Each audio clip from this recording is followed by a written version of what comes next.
So, with the US economy failing, banks also failing, and interest rates being incredibly high, you might think to yourself, maybe now isn't the right time to get, into a rental property. Maybe I just want to play it safe. But I want to tell you a story of two different people, all right? Person one and versus person two, that are able to do different things, a little bit differently that might be able to prepare them better for the future.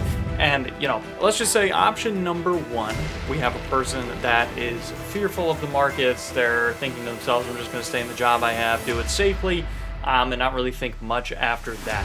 And then person number two is going to play an aggressive approach, be like, okay, I know things are bad, but I still might be able to find a good deal on a rental property. I might be able to do personal things that are going to make it work, just an overall go-getter. Now that person, more or less, is going to eventually find what they are looking for, goal-wise and property-wise, whereas the other person is just going to be stuck living in the same exact situation they were living before. So I want to show you why getting a rental property in 2023 is a great idea. Be sure to smash the like button, and then in response to that, I'm going to show you a picture of a really cute turtle. This video is going to be more along the lines of the house hacking approach, which is the house where, you can either get a duplex, live in one side, live in the other, or you can rent out rooms, because I think this is going to be the easiest right now for how, the economy is doing and for most people looking to get their start. So if you continue to rent, you are essentially just throwing money down the toilet or giving it to somebody else at, the current time.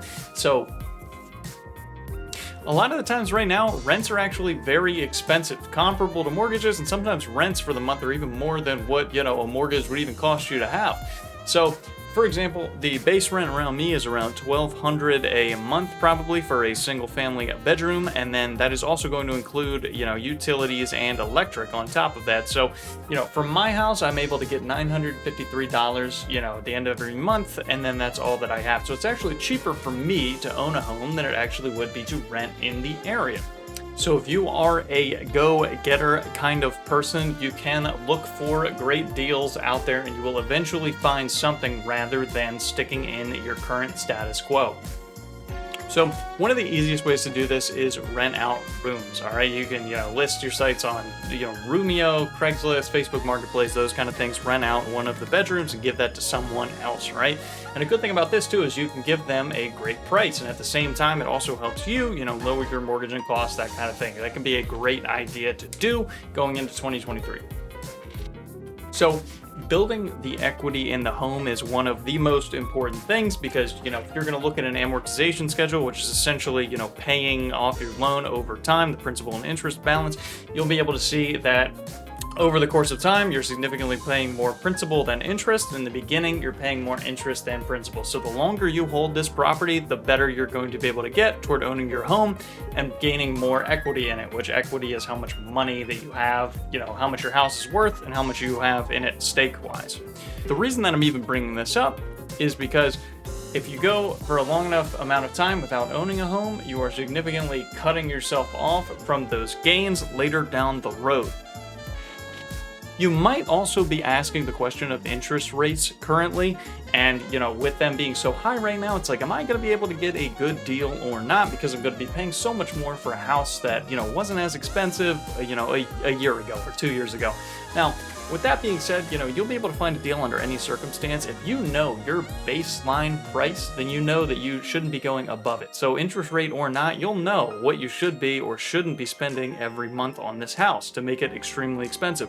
So let's just say $1,500 is your number every month that you're willing to pay. Interest rate or not, figure out what that is and figure out what that number is to be at that $1,500.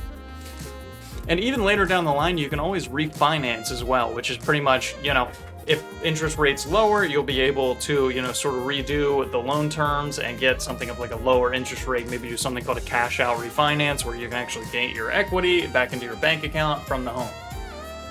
So also, the quicker you own a home, the quicker you get yourself into the rental business, the more wisdom that you are going to have earlier on in the process. Because I believe, you can study things on paper, all so often. You can study things on paper, look at things, analyze charts, but until you actually get your feet wet with actually doing something like this, you're never really going to know. So the quicker that you do that, the earlier you do that, the earlier you take your lashings, the better off that you are going to be long term. So that is going to be it from me. If you enjoyed this, leave a comment down below. Let me know, where you are in the process, sort of what's holding you back, that kind of thing. And then if you want to see a video up here, this is one of my favorite ones. Go ahead and give it a watch.